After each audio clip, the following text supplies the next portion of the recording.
mau hujan. Macam mau hujan kah? Macam mau hujan gitu.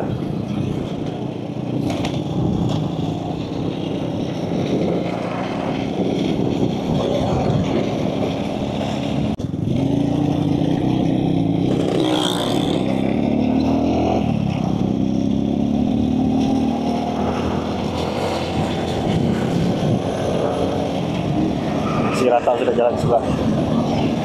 Terus nanti dia akan letak tabur batu. Rasanya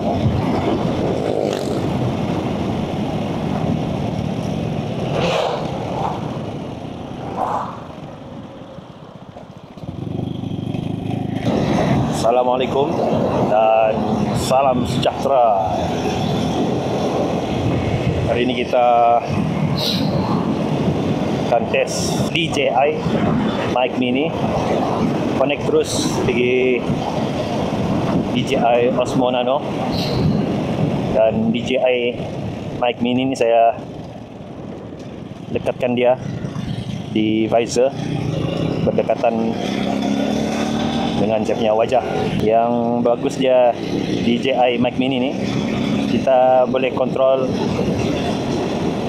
off dan record dan off, ataupun kita boleh kontrol kita punya DJI Osmo Nano ni hanya melalui DJI mic mini.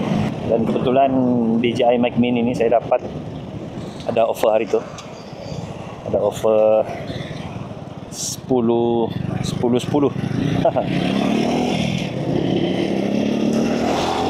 Jadi apa lagi, grab terus.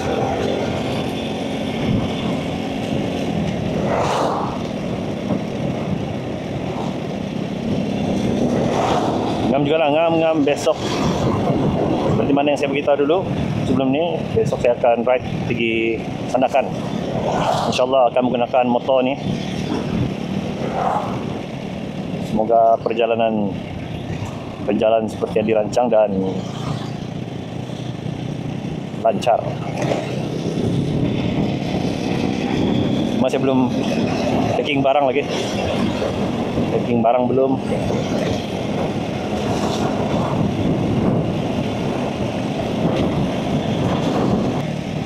Dan dijangkakan kami akan bertolak dari Tuaran pukul kurang atau lebih 8.30. Kemudian kami akan singgah di isi minyak di Ranau. Dan insyaAllah saya akan bawa galen lebih, spare galen. Sebab dari Risau nanti di area Tulupit stesen fuel minyak akan penuh ataupun tidak beroperasi.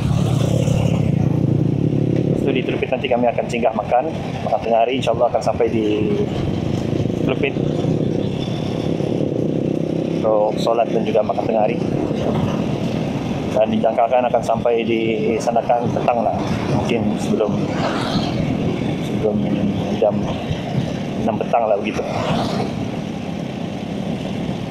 Dan saya akan bermotosikal, saya satu orang menggunakan motosikal dan yang lain menggunakan kenderaan 4 roda. Okey, itu jelas untuk rakaman kali ini. Apa nanti kita akan sambung ride pergi Sandakan ataupun perjalanan kami ke Sandakan. Assalamualaikum dan bye-bye.